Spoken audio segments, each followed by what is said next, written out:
How's everybody today? Pete here at Spawn Fly Fish. We've got Winter Olympics, we've got Winter Steelhead, so why not mash those two together and go for the gold? Grab your vise, grab your tools, let's have some fun. In the vise today, we have the Ahrex SA254 size 2. For the bead, of course, we've got the Spawn super slotted tungsten bead, 6.3 millimeter in gold. And then I've got 6 wraps of 0.025 lead-free wire right behind that bead, and that's going to lock everything in place for us as we get started. And for those that watched the video last week, this is going to be very similar. We're going to change up, of course, the colors and all that good stuff, and change a little bit as we get toward the front of the hook, namely the collar. But still, one of those flies that just, you're going to be able to learn something, I think, from this, even if you did watch the previous video. And then, of course, there's the element of adding some fun, at least in my mind, is fun to incorporate something that's currently going on, meaning the Olympics, as well as getting something tied up for the current fishery, which, of course, winter steelhead. As you can see, I'm just going to go barely past where that hook has that straight section on the shank, just barely a wrap or two past that. So today, in the spirit of the Olympics, again, let's go ahead and think red, white, and blue as we get started. So I've got the fluorescent blue Spawn Polliwog tail. That on its own is enough to catch fish. I'm just going to throw that out there. These things are absolutely deadly. They work so well. Kind of feels like cheating once in a while. They work so well. But then you think about it, is that always a bad thing? No, sometimes you just need to catch fish. Sometimes it's about fishing. Sometimes it's about catching. Spawn Polliwog tails make it about catching for the most part. All right, so nothing crazy here. I'm going to add some flash once again. And we're going to use some pearl crystal flash. I think I've got 5 strands there. Just going to veil that over my thread.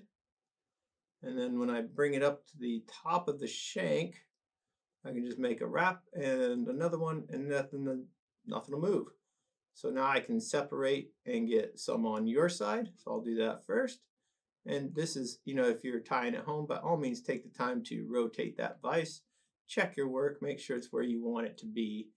And then I'll do the same on my side, just get those tied in. And now we can trim all of those at once. And we'll just give it a little bit of an angled cut here so it lines up with the end of our tail. But much like in nature, no straight lines. There you go, nothing to it. Our next element, and we touched on this a little bit last week with the, go ahead and substitute in if you want some Schlappen for that sort of hackle that's going to be palmered through instead of a grizzly feather, off of a cape or something like that, or a saddle. This will just give a different look, a different volume, and we're all about having options here. This one to me is a good one. It's fun to tie with. I love Schlappen. There we go. So I've got that tied in, concave side facing the hook shank, convex or pretty side facing upward. And now let's get into our chenille of choice for today. Just going with the solid tinsel chenille and pearl. And by all means, if you have medium cactus chenille or even white chenille, whatever you have, great, put that in there. It'll work just fine. When I'm thinking winter steelhead on a fly like that we're tying today, it's not so much about having this bulk inside of the body. It's about having an eye-catching trigger sort of material in the inside, and then let everything else sort of umbrella out, if you will, and you get this flow and little tendrils moving, and that whole enticement comes from something that never stops moving. Big fan. So here we've got our chenille. Just going to start wrapping that. Nothing crazy. And as you see, I'm definitely not going to get a large profile here. And that's exactly what I want. Rather small profile on the underbody, and then let all the other elements do the talking for us. Just going to wrap all the way up to behind that bead. And again, with this kind of chenille, it's not going to stack perfectly for you every time, and that's okay. You see how much of that pearly goodness is coming out of there. That's what we are counting on to attract the fish. Go ahead and trim out that excess. So now we're left with our Schlappen feather in white.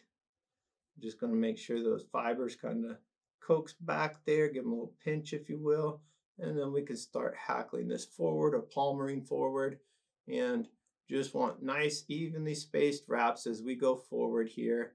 And this on its own would be enough, but like I said, we're going to play with that collar a little bit and change up the way this goes through the water. And again, it's always nice to have a couple different looks when you get out there. Doesn't have to be crazy, it just has to move. And I'm going to tell you now, this one's going to move. And that's what we're counting on. There we go. I'm going to tie off on this final wrap here.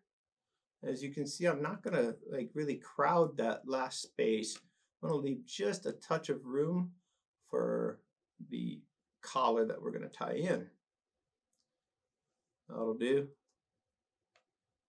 And right there, you've got a really good sort of woolly bugger look to it, even though it's not tied the same as a woolly bugger, I understand.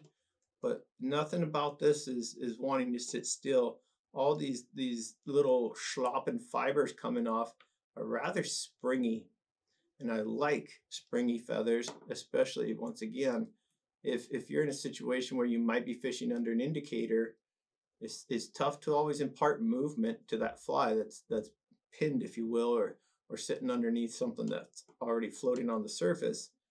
This is one way to go ahead and have some uniqueness, if you will, in the movement. So not to be redundant, but here's another white Schlappen feather. So let me tie that in. And you can see I trimmed out a little space there for a cleaner tie-in. And I will trim that tag end out, tying this in the same way, which just means concave against the shank, convex, or prettier side facing outward or upward. But now, I told you, we're thinking Olympics, right? How about some red marabou? Specifically, this is spay marabou, because on these ends of these fibers, I do want that longer sort of tendril look as compared to just a consistent fiber from regular marabou. But if you have regular marabou at home, by all means, it will work just fine. I'm a very picky tyer for what goes into my fly box. The fish, I don't know if they care as much as I do about it. They sure do eat it though. So it makes me happy, makes the fish bite.